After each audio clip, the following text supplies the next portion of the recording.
Hi, this is Major Gauravari and you're watching the Chanakya Dialogues. Like, subscribe and don't forget to press the bell icon.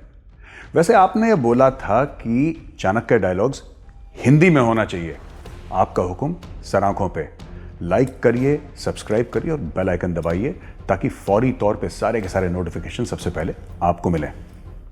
जय हिंद दोस्तों, the Chanakya dialogues में आपका बहुत बहुत स्वागत है। मेरे साथ हैं Sushant Sarin, senior fellow observer research foundation, और आज हम बात करेंगे कुछ पाकिस्तान के बारे में, कुछ ऐसी चीजें पाकिस्तान के बारे में, उनका माइंडसेट, जो मनोवैज्ञानिक स्थिति है पाकिस्तान के लीडर्स की, उसके बारे में बात करेंगे। हर समय जरूरी नहीं है कि हम कोई टॉपिकल चीज पे बात करें कि आज की खबर क्या है गर्मा गर्म उस पर बात करें।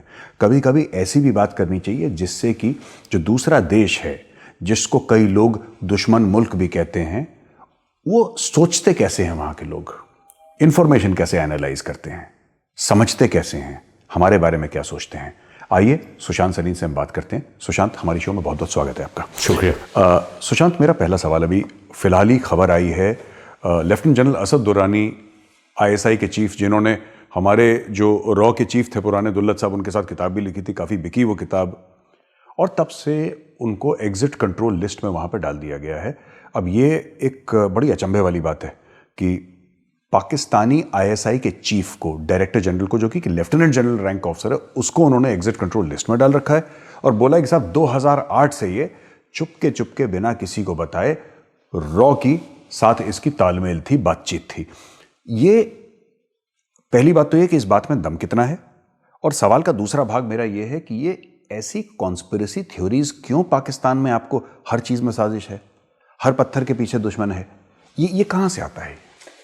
यार देखो, जो असद दुरानी के साथ हुआ ना, एक तो ये खबर पढ़ के मैं तो बिल्कुल बहुत खुश हुआ कि अगर हमारे जो रॉ के जासूस हैं उन्होंने आईएसआई के जो सरबराह थे उनको टर्न अराउंड करके अपना एजेंट बना लिया, तो इससे बड़ी उपलब्धि तो हो नहीं सकती। सही बात है। लेकिन इसमें हकीकत कम है, अफसाना ज़्यादा है।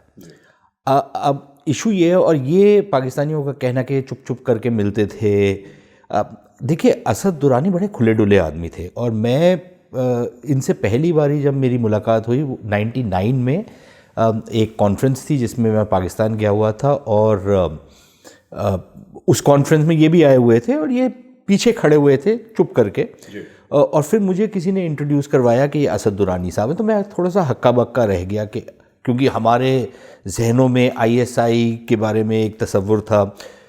तो उनसे मुलाकात की, बड़े खुले डुले आदमी, उन्होंने बोला मेरे घर आओ, तो उनके घर गया मैं, उनसे मुलाकात हुई। और वो कट्टर पाकिस्तानी है, मतलब कि इसमें किसी को दो राय नहीं होनी चाहिए। और अगर पाकिस्तान की फ़ौज और उनकी इंटेलिजेंस एजेंसी इतने अहमक ना होते, थोड़ी समझबूझ होती, पढ़ना लिखना आता, और उन्होंने वो किताब पढ़ी होती, तो वो एक्चुअली जनरल दुरानी को सल्यूट कर रहे होते। क्योंकि जनरल दुरानी ने कोई ऑफिशियल सीक्रेट तो लीक नहीं की, लेकिन उन्होंने अपना जो पाकिस्तान की जो पोजीशन है वो उस किताब में बड़े डंके की चोट पे डाली है।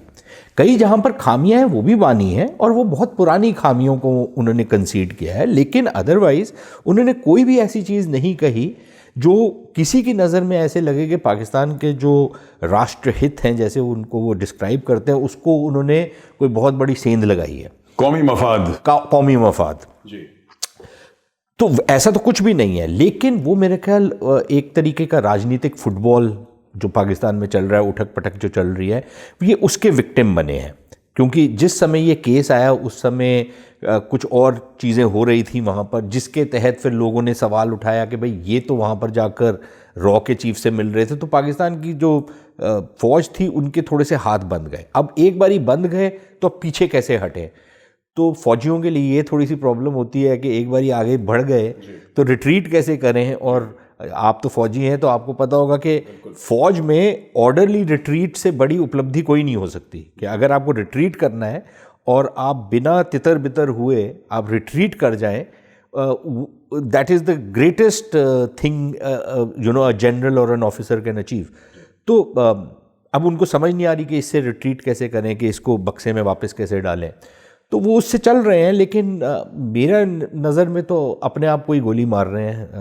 हमको तो कोई फ़र्क नहीं पड़ता जो वो कर रहे हैं। एक अच्छे खासे डेडिकेटेड अफसर को नहीं बड़े यार, देखो अगर असद दुरानी साहब से अगर आप बात करें ना तो मज़ा आता है उनसे बात करके, क्योंकि बड़े सुलझे हुए इंटेलिजेंट आदमी हैं, बहुत और बड़े इंटेलेक्चुअल टाइप की वो डिस्कशंस करते हैं, और उनमें एक शैतानी का वो भी है, वो आपके साथ शैतानी भी करते हैं। आपको एक पैंतरा डालेंगे आपको, फिर आपको ड्रॉ आउट करने की कोशिश करेंगे, फिर जैसे वो टेबल टेनिस का मैच होता है ना, तो उनके साथ उस टाइप का होता है कि आप वापस आप उनको बॉल मारते हैं, वो वापस आपको मारते हैं। बड़ा मज़ा आता है उनके साथ बात करके। लेकिन एक इंटेलेक्चुअल लेवल की अगर एक डिस्कशन हो रही है तो उसको अब ये मानेंगे यार वो कोई राष्ट्रीय अपनी सीक्रेट्स लीक कर रहे हैं। और एक इन एनी केस यार, एक आदमी जो 1990-91 में रिटायर कर गया था, 30 साल के बाद उसको क्या पता होगा भाई वहाँ पर क्या रहा, कौन सी वो सीक्रेट्स उसको बताई जा रही हैं। और फौज में, इंटेलिजेंस एजेंसीज में ये होता है कि एक बार ही आदमी रिटायर कर जाता है तो हाँ ठीक है, कुछ बातचीत वो ज़रूर कर सकता है वहाँ पर जो अधिकारी होते हैं, लेकिन नोबडी कोई जो खुफिया खबरें हैं, ऑपरेशनल सीक्रेट्स कोई नहीं शेयर करता, कोई शेयर नहीं करता। बिल्कुल, आप आईएसआई चीफ हो, आर्मी चीफ हो, इंडिया में भी यही है, कोई भी नहीं, इंडिया कोई में भी बिल्कुल नहीं नहीं करता।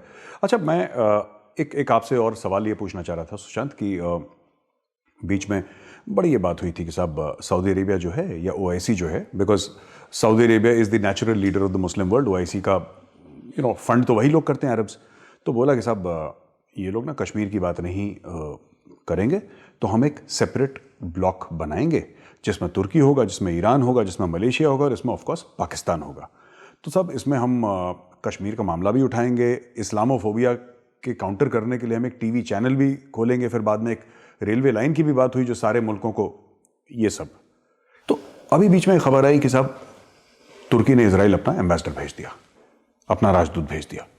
राजदूत भेजने के बाद ये पाकिस्तान में लोगों को सांप सूंघ गया। द मीडिया वेंट एब्सोल्युटली बज़र्क कि हो क्या रहा है, तो गद्दारी है, तो धोखा है।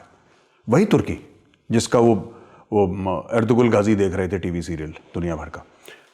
मलेशिया ने इनका जहाज बैठा लिया ज़मीन पे कि तुमने पैसे नहीं दिए, तुम यहीं पे छोड़ कर जाओ, पैसेंजर्स को ऑफलोड कर दिया। और जो ईरान ने करा, ईरान ने बोला कि हमारे एयर स्पेस के ऊपर पीआईए के जहाज, इनके फर्जी वर्जी लाइसेंस, पता नहीं क्या इनका मसला था, पर जो भी हुआ इनका हुआ।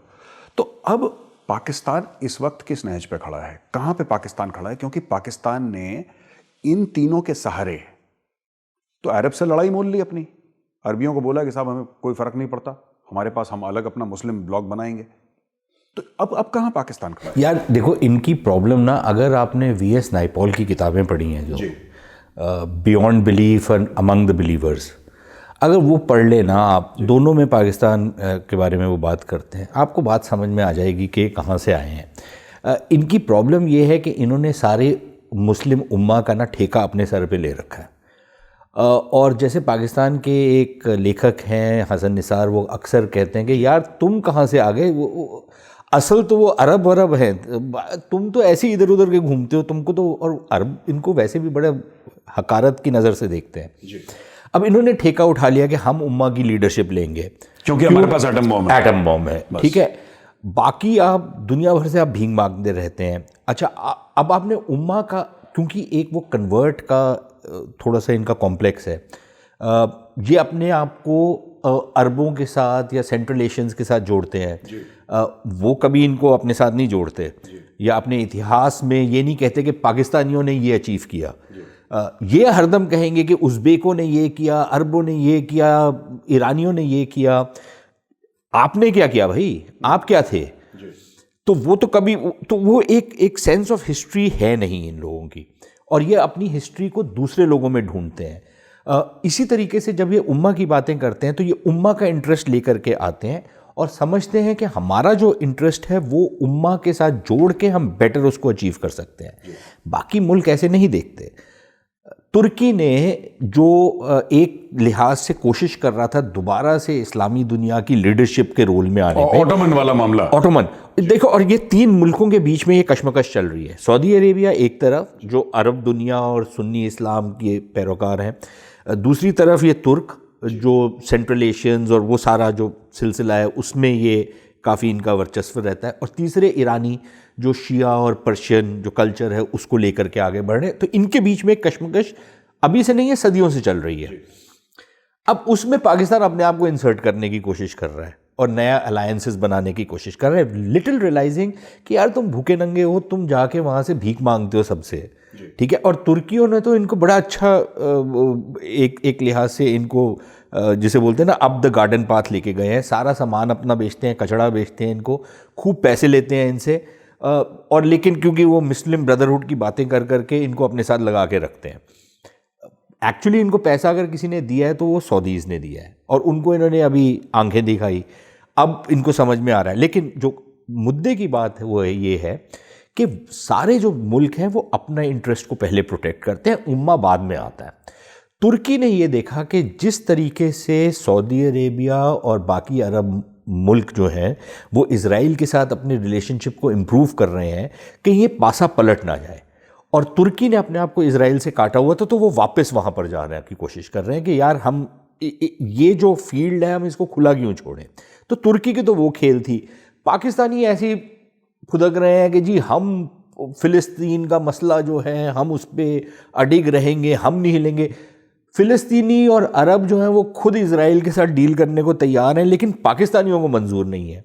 तो ये एक अजीब सी मानसिकता है, एक साइकोलॉजिकल डिसऑर्डर है, और ये इंडिविजुअल्स का नहीं है, ये एक नेशनल साइकोसिस है पाकिस्तान का। और जिस तरीके का मुल्क बना है, जिस तरीके का वो अपने आप को दुनिया में अपनी जो जगह ढूंढते हैं, what do they bring to the table. अब आप बात करते हैं, ट्रेड की बात करेंगे, हम सेंट्रल एशिया के साथ बड़ी ट्रेड करेंगे, 300 मिलियन 400 मिलियन डॉलर की ट्रेड है। अरब दुनिया के आप ईरान के साथ देख लीजिए, इनकी ट्रेड 300-350 मिलियन डॉलर की है। भारत की ईरान के साथ जो ट्रेड है 14 बिलियन डॉलर की है। तो कहीं पे इनका कोई कंपैरिजन बैठता नहीं है, लेकिन ये अपने आप को कंपेयर करेंगे भारत के साथ और फिर ट्रेड की बातें करेंगे और तमाम चीज़ें करेंगे, तो फिर they fall between those various tools that they are trying to climb at the same time. Absolutely. अच्छा सुशांत, एक और बात बताइए ना कि ये बीच में पाकिस्तानी मीडिया में, और अभी भी आ रहा है, कल तक भी आ रहा था कि साहब बड़ा हमारे ऊपर प्रेशर है कि आप इजराइल को रिकॉग्नाइज करिए, बड़ा हमारे ऊपर प्रेशर है। तो जब भी इजराइल के रिकॉग्निशन की बात हुई है, ये शुरू से ही कहीं ना कहीं ऐसा है कि पाकिस्तानी आर्म्ड फोर्सेस या जीएचक्यू रावलपिंडी ने इसको हल्का सा पुश करा है, लेकिन it's like riding the tiger from a religious perspective also कि यार यहूदियों को आप कैसे रिकॉग्नाइज कर सकते हैं, इस्लाम के खिलाफ है। अब सब लोग कर रहे हैं। ये प्रेशर कौन डाल रहा है पाकिस्तान के ऊपर, जो हर रोज ये मीडिया पे बोलते हैं कि खान साहब कह रहे हैं साहब प्रेशर है मेरे ऊपर बड़ा कि रिकॉग्नाइज करो। कौन डाल रहा है इनके ऊपर प्रेशर? यार देखिए, वो जो उसमें एक बात जो चल रही है वो ये है कि कहीं ना कहीं ये अरबों के से प्रेशर आ रहा है इनके ऊपर कि आप इजराइल को रिकग्नाइज करें। वो इसलिए क्योंकि, और ख़ास तौर से सऊदी अरेबिया, क्योंकि सऊदी अरेबिया और इजराइल के रिश्ते तो बहुत अच्छे हुए हैं, लेकिन वो अभी भी एक लिहाज से सबटेरेनियन लेवल पे हैं, नज़रों के सामने उस लिहाज से नहीं है। लेकिन इनकी कोऑपरेशन जो है कई वर्षों से चल रही है, और उसमें इनकी कुछ मीटिंग्स भारत में भी हुई ट्रैक 2 लेवल पर, और तमाम और दुनिया की जगहों पे हुई। तो वो तो सिलसिला इनका चल ही रहा था। लेकिन सऊदी अरेबिया के लिए, जैसे आपने पहले कहा कि भाई मुस्लिम दुनिया की एक लिहाज से लीडरशिप सऊदीज़ कंट्रोल करते हैं, सऊदी अरेबिया के लिए थोड़ी सी मुश्किल ये है कि हम अगर आगे बढ़कर इज़राइल के साथ रिश्ते कायम करते हैं ऑफिशियली, तो कहीं उसका बैकलैश या एक बूमरैंग ना करे। तो बेहतर ये होगा कि पहले कुछ और मुल्क कर लें, जिसमें 3-4 मुल्कों ने ऑलरेडी कर लिया, मोरक्को ने, यूएई, बहरीन, उन्होंने ऑलरेडी रिकग्नाइज कर लिया इजराइल को, कि एक कोई और बड़ा मुल्क जो है आबादी के लिहाज से, वो भी अगर इनको रिकग्नाइज कर ले तो हमारे लिए थोड़ी सी स्पेस और बढ़ जाती है रिकग्निशन के लिए। सुशांत, एक मिनट, मैं आपको बीच में काट रहा हूं। मैं ये जानना चाह रहा था, आप जैसे कह रहे हैं ना कि backlash from the Muslim street, जो सड़क पर चल रहा आदमी, वहां से बैकलैश? मुस्लिम स्ट्रीट सिर्फ सऊदी अरेबिया में नहीं, क्योंकि सऊदी अरेबिया में भी देखिए, अब प्रॉब्लम ये होती है गौरव, जो सिर्फ सऊदी अरेबिया में नहीं, पाकिस्तान में भी यही प्रॉब्लम है। ये you are a victim to your success. जो आपने अचीव किया ना लोगों की इंडोक्ट्रिनेशन के थ्रू, अब इतना आपने इंडोक्ट्रिनेट कर दिया लोगों को कि आप कदम पीछे नहीं हटा सक रहे। तो पाकिस्तान में भी यही प्रॉब्लम है कि जो पाकिस्तान अपने आप को एक लिहाज से एक कोने में पाता है वो इसलिए है क्योंकि आपने जिस लिहाज से लोगों की मानसिकता बदली, आपने कैरिकुलम के थ्रू उनके अंदर एक जहर जो भरा आपने हिंदुओं के खिलाफ, यहूदियों के खिलाफ, क्रिश्चियंस के खिलाफ, तमाम दुनिया के खिलाफ, वो जहर जो है वो आप उसको कैसे निकालेंगे कैसे? और जैसे ही आप कोई ऐसा कदम उठाते हैं जो उस इंडोक्ट्रिनेशन के खिलाफ जाता है तो उसको बैकलैश तो आना लाजमी है। यही चीज़ सऊदी अरेबिया में भी है, क्योंकि वो जो वहाबी आइडियोलॉजी लेकर के चल रहे थे और कई दशकों से चल रहे हैं,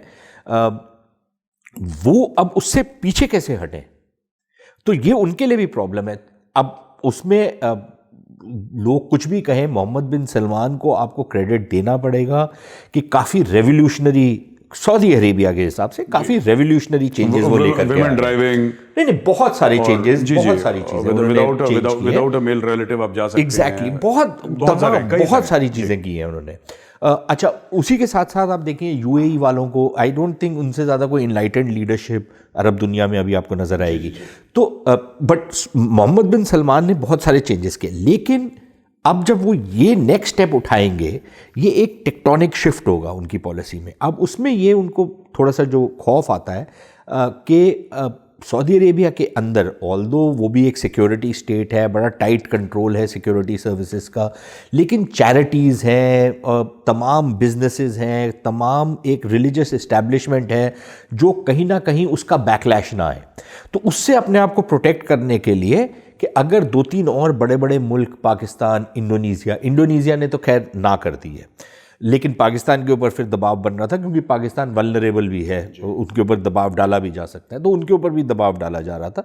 ये बात सुनने में आ रही है, अब इसमें कितनी सच्चाई है नहीं है वो एक अलग बहस है। तो उसका मसला ये है कि वहाँ से ये माना जा रहा है कि सऊदी अरेबिया और उन्हीं के साथ साथ उनके जो बाकी अरब अलाइज़ हैं, यूएई और इस टाइप के देश, उनकी तरफ से इनके ऊपर वो प्रेशर आ रहा है कि यार तुम मानो तो फिर बात आगे बढ़ेगी। पाकिस्तान के लिए प्रॉब्लम यह है कि एक डिवाइडेड ओपिनियन है, जो सोचने वाला थोड़ा बहुत तबका है फ़ौज में भी और सिविल सोसाइटी में भी।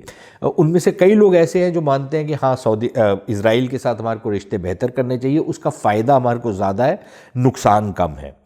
लेकिन एक बहुत बड़ा तबका ऐसा है जो वो इंडोक्ट्रिनेशन का शिकार है और उसकी तरफ से बैकलैश आने की खौफ है। और फिर एक राजनीति जो है पाकिस्तान के अंदर, वो भी फिर उसमें गरमाई जाएगी, क्योंकि जैसे मौलाना फजलुर रहमान ने अभी एक रैली निकाली और तमाम ये जो लोग हैं जो सरकार के ख़िलाफ़ हैं या एक जद्दोजहद कर रहे हैं सियासी, वो इसको एक सियासी मुद्दा बना करके सरकार को और दोबारा से कोने में डालेंगे। तो इसलिए मेरे ख्याल इनके लिए स्पेस नहीं है वो कदम उठाने की। अगर उठा लें तो कोई बहुत बड़ा फ़र्क नहीं पड़ेगा, क्योंकि बहुत सारे जो मुल्ला लोग हैं इनका पैसा तो आता है सऊदी अरेबिया और यूएई और इस तरीके के देशों से, तो वो उनको तो सिर्फ पैसा बंद करना है। तो इनके बारे में कहा जाता है कि जब तक हलवा ना मिलेगा तब तक इनको कुछ याद नहीं आता। तो वो अगर हलवा बंद हो गया तो फिर ऑब्वियसली इनका जो सारा का सारा सिलसिला है वो बदल जाएगा। और दूसरी चीज़, इमरान खान खुद हैं जो यू टर्न के एक्सपर्ट हैं, तो वो एक और यू टर्न ले लेंगे, उसमें कौन सी बड़ी बात है। लेकिन बैकलैश की फिर भी एक खौफ रहेगा और शायद उसी के तहत ये आगे नहीं बढ़े। और रिलीजियसली सैंक्शन भी तो है एक किस्म से। देखिए, रिलीजियसली सैंक्शन तो है ही, क्योंकि एटलीस्ट अगर पाकिस्तान में जो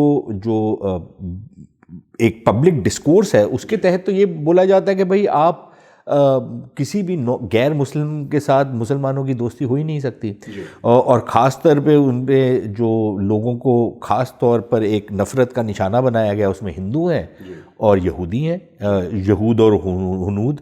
और वो कॉन्स्पिरेसी थियरीज़ की जो आप बात कर रहे थे, दुनिया जो सारी की सारी रची गई है वो तो यहूद और हुनूद की कॉन्स्पिरेसी है, उनकी साजिश है। सारी दुनिया में जो कुछ भी होता है, कोई पत्ता भी कहीं पे हिलता है तो वो यहूद और हुनूद हिलाते हैं पाकिस्तानियों के हिसाब से।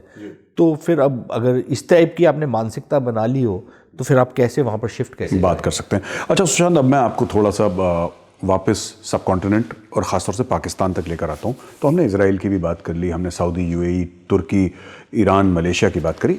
आते पीडीएम पे, ये जब नवाज शरीफ थे तो नून लीग की जब सरकार थी पंजाब में भी और सेंटर में भी, तो ये तो खान साहब तो कंटेनर के ऊपर खड़े भी हो गए ना, कि मतलब जो मोदी का यार है, गद्दार है, गद्दार है, ये सब। अब इमरान खान साहब इख्तिदार में हैं, वो पावर में हैं, तो पीडीएम के जल से लगातार एक tidal wave, political tidal wave Pakistan में है कि कि एक के बाद एक के बाद एक के बाद एक कुछ चीज़ें हैं जो स्ट्रक्चर को अनसेटल करने में लगी रहती हैं। हर एक डेमोक्रेसी में होता है, ऐसी बात नहीं है। कहीं पे कम, कहीं पे ज़्यादा, कहीं पे टाई पहन के, कहीं पे कुर्ता पजामा पहन के, सबका अलग अलग वेशभूषा है। मेरा सवाल ये है कि इसमें से कितना अभी हाल फिलहाल में जो हो रहा है for the past let us से 1 year or so और 8 months is because of the 3 year extension given to the chief of army staff Qamar Javed Bajwa, क्योंकि ऐसा सुनने में आया है कि कोर कमांडर्स खासी नाखुश थे। ऑब्वियसली बात है, आपने सबके प्रमोशंस रोक दिए, सबकी everybody aspires to be the army chief in Pakistan. I mean that is the job to have. और तो काफ़ी 20-25 जनरलों की लिस्ट आई थी कि वो वहाँ पे चले जाते हो, किसी ने तर्जिया करा था उसका पूरा। आपको ऐसा लगता है कि कुछ पाकिस्तान में ऐसे पॉलिटिकल एलिमेंट्स हैं जो कि सपोर्टेड हैं by disaffected elements in the army, जो आर्मी के कोर कमांडर्स हैं, जनरल्स हैं, जो नाखुश हैं? यार देखो गौरव, इसमें 3-4 चीज़ें हैं। एक तो पाकिस्तान की जो राजनीति है ना, वो एक अजीब किस्म की है। आप कभी भी देख लें, जब भी एक सरकार शपथ ग्रहण करती है ना, तो उसके चंद दिनों के अंदर अंदर ये स्पेकुलेशन शुरू हो जाती है कि कितने दिन चलेगी सरकार। ठीक है, एक तो और ये मैं कम से कम 1988 से देख रहा हूँ कि एक हफ्ते, 10 दिन, 15 दिन के अंदर अंदर कहीं ना कहीं पे ये स्पेकुलेशन आनी शुरू होती है कि भाई अभी सरकार ने शपथ ग्रहण किया है, ऑफिस अज्यूम किया है, और ये बात शुरू हो जाती है। तो एक तो वो सिलसिला है, और वो पाकिस्तान के अंदर एक क्रॉनिक इंस्टेबिलिटी रहती है। जहाँ तक जनरल बाजवा की एक्सटेंशन का सवाल है, देखिए उसमें मेरे ख्याल हम भी थोड़ा सा मिसरीड करते हैं।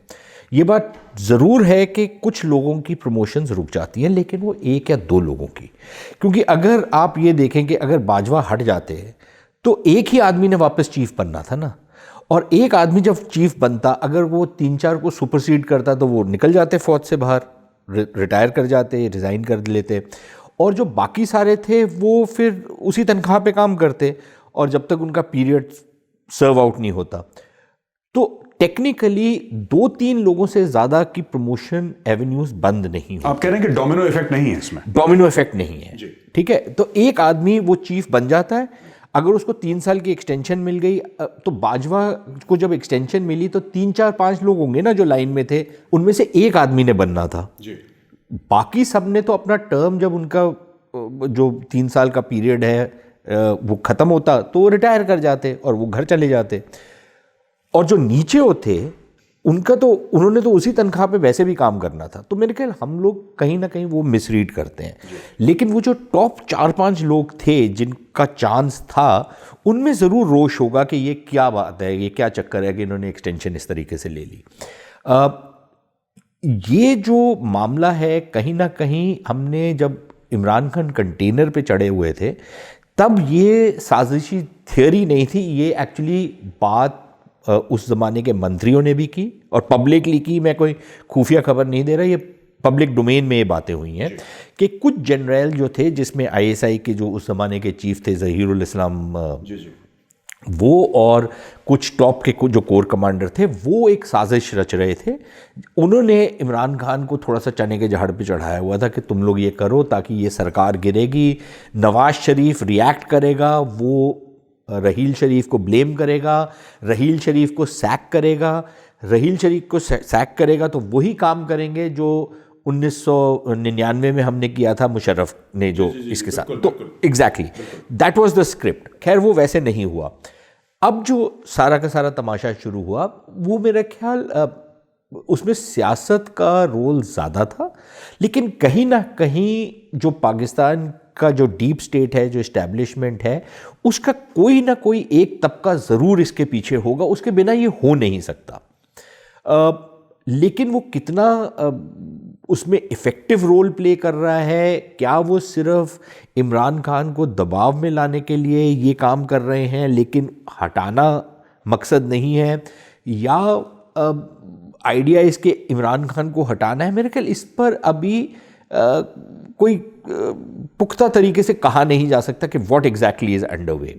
कुछ इंडिकेशंस ये ज़रूर मिलती हैं कि बिहाइंड द सीन्स कहीं ना कहीं कुछ छोटी मोटी अकोमोडेशन ऑपोजिशन के साथ हो रही है।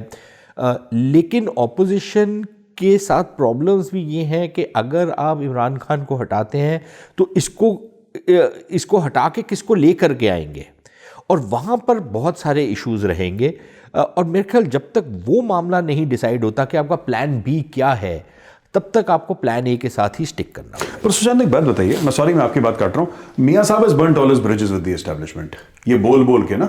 नो नो नो यार देखो, हम लोग ना भूल जाते हैं, जब मियां साहब की पहली सरकार गई थी ना, दिस इज इन 1993, राइट, 93, उस जमाने में इन्होंने एक इंटरव्यू दिया वॉशिंगटन पोस्ट को, जिसमें इन्होंने रिवील किया कि असद दुरानी और असलम बेग मेरे पास आए थे एक प्रपोजल लेके कि हम ड्रग्स को स्मगल करते हैं, उससे जो पैसा बनेगा उसको हम कश्मीर के जिहाद में और अफगानिस्तान में इस्तेमाल करें। आप मिर्जा असलम बेग की बात कर रहे हैं? मिर्जा असलम बेग की बात, आर्मी चीफ, ठीक है। ये नवाज शरीफ की इंटरव्यू छपी हुई है वॉशिंगटन पोस्ट में। उस समय लोगों ने कहा था कि नवाज शरीफ ने अपने सारे ब्रिजेस जो है बर्न कर दिए, ठीक है। 3 साल के बाद वो वापस आ गया। तो देखिए, पाकिस्तान में और सियासत में वैसे भी और पाकिस्तान में भी कोई हरफे आखिर नहीं है, there is no full stop. अब और पाकिस्तान की जो एक अजीब पैराडॉक्स है वो ये है कि नवाज शरीफ जो है उसको माना जाता है कि ये इस्टेब्लिशमेंट का बच्चा है, लेकिन जब भी पावर में आया नवाज शरीफ, उसने इस्टेब्लिशमेंट के ऊपर लगाम कसने की कोशिश की। पीपल्स पार्टी को यह माना जाता था कि ये एंटी इस्टेब्लिशमेंट पार्टी है, लेकिन जब भी वो सत्ता में आई, उससे ज़्यादा प्रो इस्टेब्लिशमेंट और इस्टेब्लिशमेंट की, जिसको आप बोलते हैं बिल्कुल एक पपेट रिजीम, दुनिया में कोई नहीं होगी। नहीं, बिल्कुल। अभी बिलावल जाके जावेद बाजवा की गोद में बैठा हुआ है। आई एम वेरी सॉरी, आप बिल्कुल बात ठीक है। मैं बता रहा हूं आपको, आप बेनजीर भुट्टो का सेकंड टर्म देख लीजिए। जी बिल्कुल। क्या किया था फौज, जो लास्ट ईयर क्या किया, जब यूसुफ रजा गिलानी जब वजीर आजम थे, तो ये मैं अपने मन से नहीं कह रहा, ये पाकिस्तान में चीजें छपी हुई हैं कि उन्होंने वो जाकर के कियानी साहब को कहते थे कि आप हमको सेवा का मौका तो दें, आप बताइए हम आपकी कैसे सेवा कर सकते हैं। तो यार ये दिस इज पाकिस्तानी पॉलिटिक्स, ठीक है, this is the way Pakistani politics operates. और मैं आपको एक और चीज बताऊं, पाकिस्तानी पंजाब जितना सर्वाइल और जितना फ्यूडल है और जितनी सर्विलिटी पाकिस्तानी पंजाब में है, दुनिया के किसी कोने में नहीं है। Servility towards anybody in authority. अच्छा। जी हजूरी में सबसे बड़े हैं।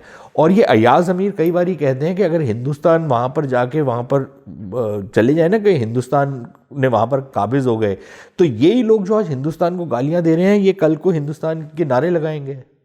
This is Pakistani Punjab.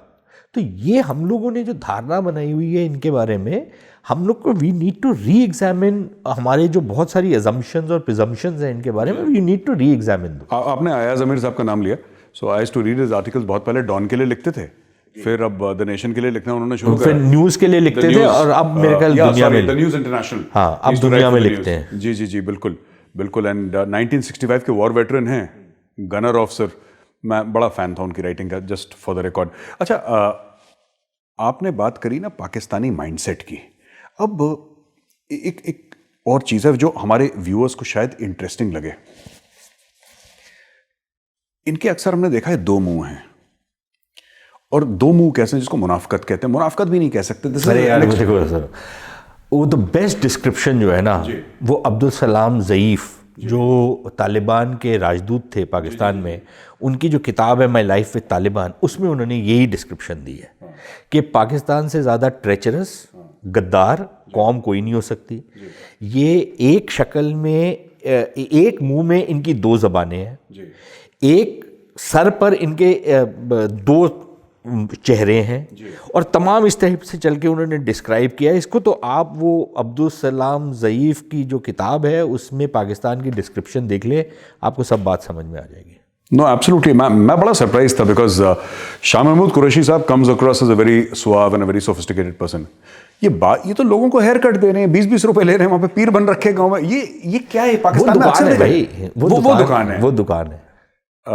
एक प्रोफेशनल कारोबार है, टाई पहनने वाला, जिसमें आप वर्ल्ड बैंक के पास भी जाएंगे, आप पेंटागन में भी जाएंगे, आप department of state, white house, you will have sit down dinners and एक वो है। पर जब आप वापस पंजाब में जाएंगे तो फिर आप पी रहे हैं, वो पीर भी हैं भाई देखिए ना, बिल्कुल, और बहुत बड़े पीर हैं जी।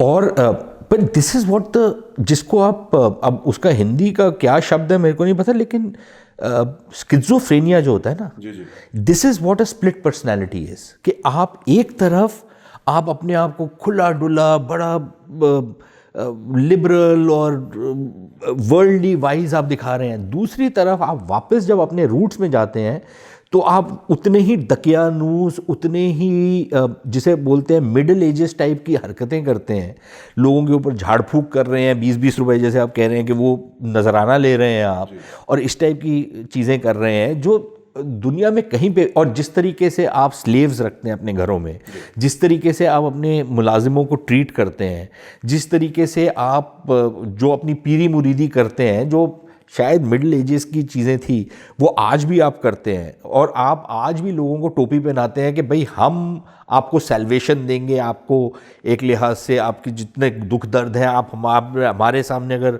अपना माथा टेकेंगे तो मैं आपकी सारे दुख निवारण कर दूंगा। दिस इज स्किज़ोफ्रेनिया ना, एक तरफ आप दुनिया में वाइन भी पी रहे हैं और डांस भी कर रहे हैं और तमाम वो चीज़ें कर रहे हैं, लेकिन दूसरी तरफ आप ये दकियानूसी काम कर रहे हैं, और this is what a national schizophrenia is. Absolutely. मेरा आखिरी सवाल आपको Sushant, will come to the end of this interview, ये मंजूर पश्तीन के बारे में थोड़ा सा, कि जिस तरीके से पश्तून, ये मुझे थोड़ा सा कॉन्ट्रडिक्शन इन टर्म्स भी लगा, क्योंकि जिस तरीके से पश्तूनों का रहा है आज तक, एक पब्लिक इमेज है पश्तूनों की, वायलेंट पीपल, बहुत इमोशनली एक्सट्रीम्स में एक पब्लिक इमेज बन चुकी है पश्तूनों की, और आई थिंक पूरी भी अनजस्टिफाइड नहीं है, क्योंकि they are known to perpetually keep fighting. ये इतिहास गवाह है इस चीज़ का कि पठान तो लड़ते ही हैं। अब ये एक ज़माने में खुदाई खिदमतगारों की बात करते थे, हम फ्रंटियर गांधी की बात करते थे, वो भी कई सैकड़ों में मारे गए, पीसफुल स्ट्रगल उनका भी था। पश्तून पंजाबियों के बाद अगर कोई पाकिस्तानी फौज में अगर कोई है पंजाबियों के बाद, तो वो पश्तून हैं। और मैंने काफ़ी पाकिस्तानियों से बात करी तो कहते हैं कि पाकिस्तान में जो एस्टैब्लिशमेंट है या फिर GHQ रावलपिंडी है, वहाँ पे थोड़ा सा डर है, क्योंकि मंजूर पश्तीन की बात, वो अली दावर को उठा के ले गए थे, ये तो ड्रामा करते ही रहते हैं ऐसे वाले। लेकिन अब वो कह रहे हैं कि कहीं ना कहीं एक दे स्लाइटली अनसेटल्ड कि ये हो क्या रहा है, because Punjabis are of course the large majority, और हर जगह उनका डिस्प्रोपोर्शनेट से है, चाहे फौज में हो, ब्यूरोक्रेसी में हो, कहीं पर भी हो, पावर स्ट्रक्चर में। लेकिन उसमें पश्तून भी एक सेकंड अगर आप माने तो पश्तून ही थे। अब क्या हो रहा है, शुरुआत में जो अलायंस बना था वो पंजाबियों का और मुहाजिरों का बना था शुरू में जब पाकिस्तान की स्थापना हुई, तो क्योंकि मुहाजिर जो थे वो सारे के सारे ज़्यादा पढ़े लिखे थे, ब्यूरोक्रेसी में थे, तमाम चीज़ों में थे, तो उनका और पंजाबियों का अलायंस था। वो बढ़ते बढ़ते वो मुहाजिरों को तो ईज आउट कर दिया, लेकिन अब वो पंजाबी पश्तून जिसे बोलते हैं वो कॉम्पैक्ट है, जिसमें 75% के करीब पंजाबी उसमें डोमिनेट करते हैं, 25% के करीब एक छोटा शेयर जो है पश्तूनों को दिया हुआ है। लेकिन एक चीज़ आपको माननी पड़ेगी कि वो जो पुराना पश्तूनिस्तान वाला आइडिया था, जो भारत में अभी भी बहुत सारे लोग, क्योंकि हम लोगों को भी एक टाइम वॉप में रहने की आदत है, तो अभी भी वो पश्तूनिस्तान के हम वो चीज़ें सोचते हैं कि अभी भी वो सेंटिमेंट लाइव है, वो नहीं, वो ख़त्म हो चुका है। Pashtun politics has moved beyond that. लेकिन पश्तून नेशनलिज्म कहीं नहीं गया, तो पश्तूनिस्तान वाली बात नहीं है अब, लेकिन पश्तून नेशनलिज्म जो है, जो पश्तून प्राइड है, वो बहुत ज़्यादा अभी अलाइव है, एक्टिव है, और उसकी एक लिहाज से निशानदेही जो है वो ये जो मूवमेंट है ये करती है मंजूर पश्तीन की। उसी के साथ साथ उसका एक और जो मैनिफेस्टेशन थी वो तालिबान की मूवमेंट थी। तालिबान की मूवमेंट को पहले तो पाकिस्तानियों ने बड़ा इनकरेज किया, फिर जब वो बात उल्टी पड़ गई तब उन्होंने उसको डिमोनाइज करना शुरू किया, बोला कि जी हिंदुस्तान इसको सपोर्ट कर रहा है वगैरह वगैरह।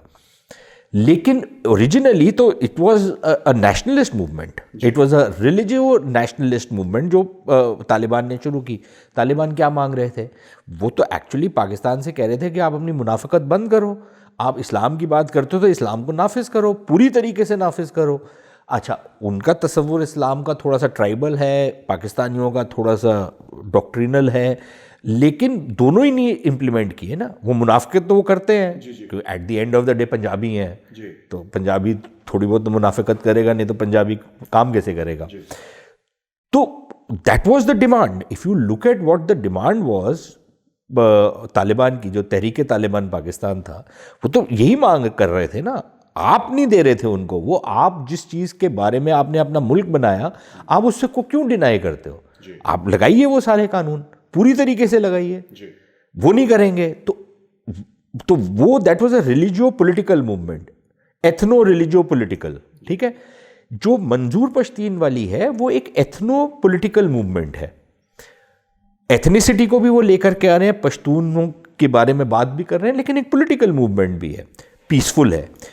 लेकिन ये जो हमने कई बार जो स्टीरियोटाइप्स बनाए हुए हैं ना, कि यार सारे के सारे जो तमिलनाडु के लोग हैं वो एक टाइप के हैं, बंगाली सारे एक टाइप के हैं, मराठी सारे, आई थिंक ये स्टीरियोटाइप्स हमारे को we need to get over it. नहीं, बिल्कुल। सुषमा, मैंने आपसे प्रॉमिस करा था आखिरी सवाल, अब आखिरी का एक आखिरी और छोटा सा पूछ लो।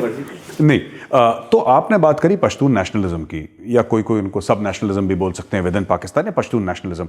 मेरा आखिरी सवाल आपसे ये है, इसका ड्यूरेंट लाइन पे क्या इंपैक्ट पड़ेगा? ये कहना बहुत जल्दी है, क्योंकि अगर देखा जाए तो जिस टाइप की मूवमेंट बन रही है और जिस टाइप का सपोर्ट ये अफ़गानिस्तान में जो पश्तूनों के खिलाफ एक टेररिज्म की लहर बनी हुई है, उस पर ये बात करते हैं और अपने आप को अफ़गानिस्तान की जो इंस्टेबिलिटी है उस पर अपना एक नज़रिया पेश करते हैं पीटीएम वाले। उसी तरीके से अफ़गानिस्तान में बहुत सारे लोग अपने आप को पीटीएम के साथ आइडेंटिफाई करते हैं और इनका समर्थन करते हैं। तो एक लिहाज से देखा जाए तो एक एथनिक एफिनिटी जो है पश्तूनों के बीच में वो इस्टेब्लिश हो गई है।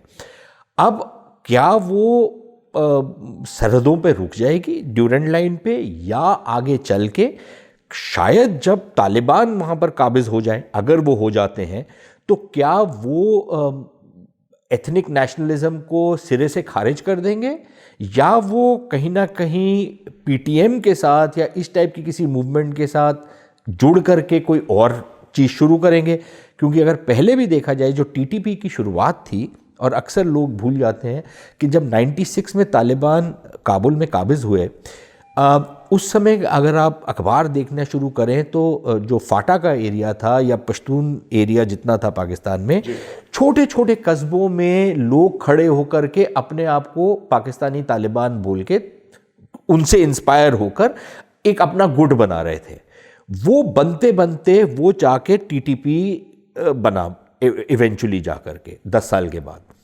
यही चीज़ दोबारा से होने की आशंका है अगर आपके काबुल में तालिबान काबिज हो जाते हैं। अब तालिबान काबिज हो जाते हैं, कोई और उसका स्वरूप आता है कि वहाँ पर कोई और एथनिक टाइप की डिवीज़न हो जाती है अफ़गानिस्तान में, पश्तून वर्सेस नॉन पश्तून, तो फिर उसका जो असर है और जो उसकी इंस्टेबिलिटी है वो कहीं ना कहीं जो पाकिस्तान के अंदर पश्तून इलाकों में जो एक उबाल नज़र आ रहा है आपको, कहीं उसके साथ वो जुड़ ना जाए, तो फिर वो हालात जो हैं जहाँ पर ड्यूरेंट लाइन जो है वो इर्रेलेवेंट हो जाएगी, वो काफ़ी रियल हो जाएंगे। अभी तो ये है कि जो मंजूर पश्तीन या जो पीटीएम की मूवमेंट है वो अपने आप को पाकिस्तानी बोलते हैं, पश्तून बोलते हैं, पाकिस्तान के संविधान के अंडर अपने जो हकूक़ हैं उसकी मांग कर रहे हैं। तमाम एक legitimate political movement, peaceful entirely peaceful वो चला रहे हैं। लेकिन अगर आप इनको दीवार से लगाएंगे और अफ़गानिस्तान के अंदर जो हालात पैदा होंगे उसका क्या असर पड़ेगा ये देखना पड़ेगा। और दूसरी चीज़ ये याद रखें, दुनिया की सबसे बड़ी पश्तून जो शहर है वो कराची है। दुनिया में ज़्यादा पश्तून जो है वो पाकिस्तान में रहते हैं। ऑलमोस्ट 2/3 जो पश्तून पॉपुलेशन है दुनिया की वो पाकिस्तान में है, अफ़गानिस्तान में नहीं है जी। तो एक लिहाज से जो लीडरशिप आती थी, एक लिहाज से वो अफ़गानिस्तान से आती थी, और जो बल्क ऑफ द पॉपुलेशन था वो पाकिस्तान में था। वो चीज़ अब काफ़ी हद तक शिफ्ट हो रही है। तो क्या अफगानिस्तान न्यूक्लियस बनेगा पश्तून मूवमेंट का या पीटीएम न्यूक्लियस बनेगी पश्तून मूवमेंट की? ये मेरे ख्याल अभी देखने वाली बात है अभी। देखने वाली बात है, अभी कहना बड़ा नहीं, मैं बड़ा सरप्राइज था। एक अफगान हैं, ही इज़ अ प्रोफेसर, तो ऐसी वीडियो कॉल उनके साथ कर रहे थे हम और बातचीत कर रहे थे। तो वो पीछे मैंने देखा कि मोहसिन दावर और अली वज़ीर के उन्होंने, मैंने बोला इनके पोस्टर क्यों लगा रखे, it was very surprising for me. तो मैंने बोला ये तो इसको कहते हैं ना कि ट्रांसनेशनल। भाई देखिए ना, जैसे मुल्ला उमर जो थे वो पश्तूनों की एक लिहाज से he had become the symbol of Pashtun leadership जब वो थे, Pashtun resistance and the leadership. And Pakistan के पश्तून एरियाज में everybody was inspired by him, वो अपनी इंस्पिरेशन उनसे ले रहे थे। वही चीज कहीं ना कहीं शिफ्ट होके ये मंजूर पश्तीन और जो पीटीएम की लीडरशिप है ये इनके ऊपर आ रही है वो लीडरशिप। अब वो क्या कश्मकश रहेगी इंट्रा पश्तून जो पॉलिटिक्स है, और उसमें वो कैसे एक दूसरे के साथ मिल के चलेंगे, अलग अलग चलेंगे, वो उसका क्या इम्पैक्ट होगा ये हमारे को अभी पता नहीं है। पाकिस्तान के अंदर क्योंकि जो पंजाबी इस्टेब्लिशमेंट है वो खौफजदा है एक पीसफुल मूवमेंट से, तो वो एक लिहाज से टारगेट किलिंग ऑलरेडी करनी शुरू कर दी, इनके लोगों को मारा जा रहा है, सेकंड रंग की लीडरशिप को, टॉप लीडरशिप अली वज़ीर को जेल में डाल दिया, मोहसिन डावर के खिलाफ अब अक्सर कोई ना कोई केस कर देते हैं, मंजीर पुश्तीन को आपने ऑलरेडी पोर्ट्रे कर दिया कि ये गद्दार है पाकिस्तान का। कैसे गद्दार है, उसने ऐसी क्या बात की है, कौन सा कानून का उल्लंघन किया है, ये कोई नहीं बताएगा, लेकिन वो मीडिया में आपने कैंपेन चला दिया। तो ये जो आप कर रहे हैं ये कहीं ना कहीं वो जो उबाल है आपको उसको ठंडा करना है या आपने उसको और उबालना है? मेरे लिहाज से तो जो पाकिस्तानी कर रहे हैं बड़ा अच्छा कर रहे हैं, करें और उबाल आएगा बहुत अच्छा है। लेकिन अगर इनमें थोड़ी सी भी अकल और समझ होती तो शायद ये इसके साथ पॉलिटिकल लेवल पे डील करते, इनको अकोमोडेट करते, इनकी बातें सुनते, इनकी जो इनकी रिजेंटमेंट्स है उनको एड्रेस करते। लेकिन ना तो ये इन्होंने बलूचिस्तान में किया, ना इन्होंने पश्तून एरियाज़ में कर रहे हैं, तो कहीं ना कहीं तो वो बात फटेगी ना। बिल्कुल। बहुत बहुत धन्यवाद आपका सुशांत, आपने हमें ज्वाइन करा। दोस्तों, सुशांत सरीन जी ने हमें काफ़ी कुछ चीज़ें बताई, किस तरीके से ईरान, तुर्की, मलेशिया, पाकिस्तान, सऊदी अरब, यूएई, ये पूरा मामला क्या चल रहा है। फिर वापस हमारे पाकिस्तान के अंदर की पॉलिटिक्स, उनकी फ़ौज कहाँ तक दखल देती है, उनकी ISI का क्या रोल है, ये सब तो एक ओवरऑल पर्सपेक्टिव हमें मिला इस पूरे खित्ते का, पूरे एरिया का। मैं अगले हफ्ते आपसे फिर मिलूंगा एक और स्पेशल गेस्ट के साथ, एक और एपिसोड में चाणक्य डायलॉग्स। आप देखते रहिए। जय हिंद।